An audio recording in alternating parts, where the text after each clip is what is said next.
ঠাকুরমা ও স্বামীজির চরণে প্রণাম জানিয়ে উদ্বোধন পত্রিকা থেকে কিছু অংশ পাঠ করছি।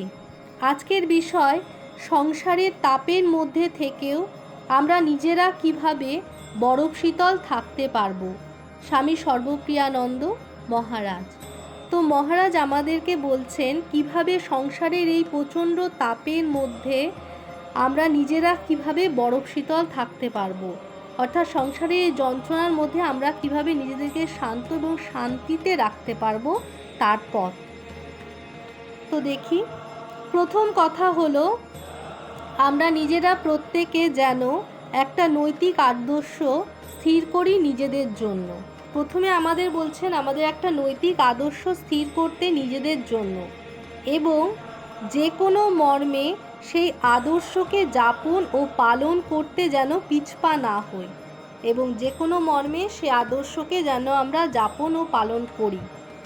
মানসিক শান্তির জন্য আদর্শ যাপন অত্যন্ত প্রয়োজন, অর্থাৎ আমাদের মানসিক শান্তির জন্য এই আদর্শ যাপন অত্যন্ত প্রয়োজন।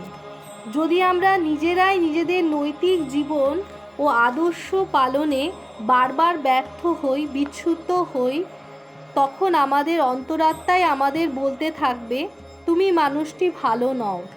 নিজেরাই অন্তর থেকে যতক্ষণ এই কথা শুনে যেতে হবে ততক্ষণ আমরা আধ্যাত্মিক হতে পারবো না। অর্থাৎ মহারাজ কি বলছেন, যদি আমরা নিজেরাই নিজেদের নৈতিক জীবন ও আদর্শ পালনে বারবার ব্যর্থ হই, বারবার বিচ্যুত হই, তাহলে হবে না। তাহলে কি হবে, আমাদের অন্তরাত্মা আমাদের বলতে থাকবে তুমি মানুষটি ভালো নও। যতক্ষণ বলতে থাকবে এই কথাটি ততক্ষণ আমরা আধ্যাত্মিক হতে পারবো না, মনে শান্তিও পাবো না। কাজেই সবার আগে আমাদের একটা নিষ্কলঙ্ক জীবনযাপনের চেষ্টা করার দরকার। খুব ছোট ছোট কাজের মধ্যেও কিন্তু নিজেদের নৈতিক আদর্শকে, সত্যকে ধরে রাখা যায়। যে সামান্য মিথ্যে কথাগুলি স্বভাববশে বলে ফেলে মানুষ, যেভাবে সত্যকে সময় অসময় এড়িয়ে যায়, সেটুকু না করলেই হয়। অর্থাৎ সত্যকে আঁকড়ে ধরে রাখতে বলছেন। আর কি বলছেন মহারাজ, ঠাকুর তো বারবার বলেছেন সত্য কথা কলির তপস্যা, সেটা ধরে রাখার সচেষ্ট যেন আমরা হই।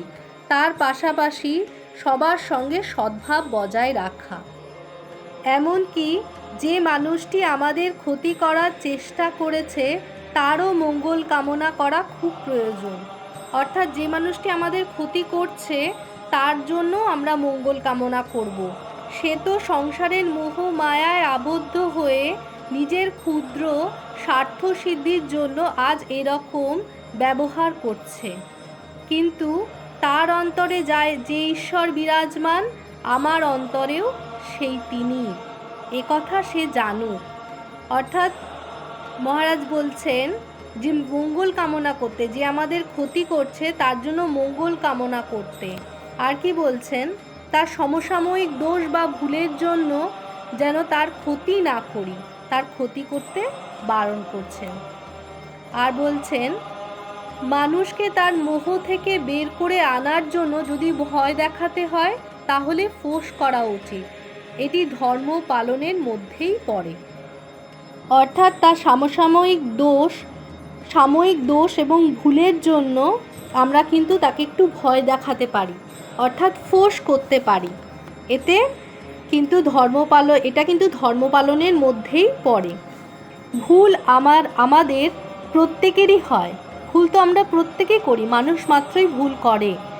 কিন্তু কোনো পরিস্থিতিতেই নিজেকে স্বেচ্ছায় খারাপ মানুষ হয়ে যেতে আমরা দেব না। এটুকুই কিন্তু দুর্যোধন এবং অর্জুনের মধ্যে তফাৎ। ভুল করা ও স্বেচ্ছায় কোনো খারাপ কাজ করা, এই দুটো কিন্তু আলাদা জিনিস। এটাই কিন্তু তফাৎ মহারাজ বলছেন দুর্যোধন এবং অর্জুনের মধ্যে। এমন নৈতিক আদর্শে নিজের জীবন চালনা করলে মনে শান্তি আসবে। অর্থাৎ মহারাজ বলছেন এরকম নৈতিক আদর্শে জীবনযাপন করলে আমাদের মনে শান্তি আসবে। বিবেক দংশন থেকে থাকে না, আর অর্থাৎ তার ফলে কি বিবেক দংশন আর আমাদের থাকে না। আমরা সারা জীবন ধরে করেছি সেগুলো নৈতিক বটে, আমরা সারা জীবন ধরে যে কাজগুলো করেছি নৈতিক বটে, কিন্তু সেগুলো আমরা করেছি কেবলমাত্র নিজেদের জন্য, নিজেদের টাকা পয়সা, উন্নতি, বাড়ি গাড়ি, পরিবারের সুখ শান্তি প্রভৃতির জন্য। কোনো উদ্দেশ্যই কিন্তু খারাপ নয় এবং নৈতিক পথেই মানুষ তা করেছে। নৈতিক পথেই মানুষ নিজের জন্য বাড়ি গাড়ি, পরিবারের সুখ শান্তি প্রভৃতি আরও ইত্যাদি কাজ করেছে। কিন্তু যদি আরও এক ধাপ এগিয়ে নিঃস্বার্থভাবে কাজ করি, অল্প অল্প করে, তাহলেও তা মহত্তর হয়। অর্থাৎ মহারাজ কি বলছেন, আমাদের নিঃস্বার্থভাবে কাজ করতে। তাই শুধু নৈতিক পথেই নয়, তার সঙ্গে নিষ্কাম ও নিঃস্বার্থভাবে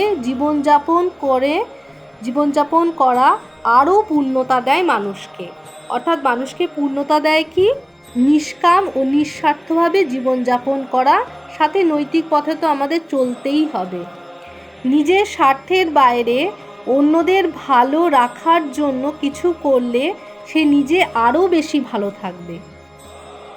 নিজের স্বার্থের জন্য কোনো কাজ করার চেয়ে যদি অন্যদের ভালো হবে এরকম ভেবে আমরা যদি কোনো কাজ করি, তাতে আরও ভালো হবে।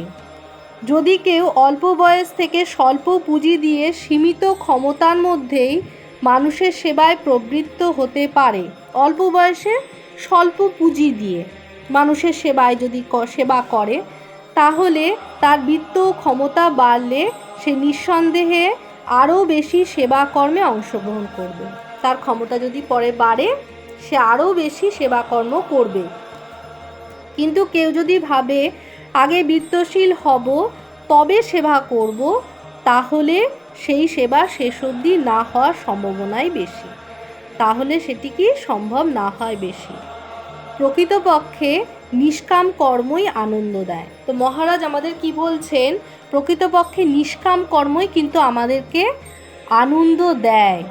নৈতিক জীবনযাপনে মানুষ যে শান্তি পায়, নিষ্কাম জীবনযাপনে সেই শান্তি গভীর হয়। আর সবচেয়ে বড় কথা, কারো সেবায় যদি আমরা স্বেচ্ছায় স্বার্থত্যাগ করি, সেটি আমাদের কাছে ত্যাগ বলে বোধ হয় না। জীবনের শেষ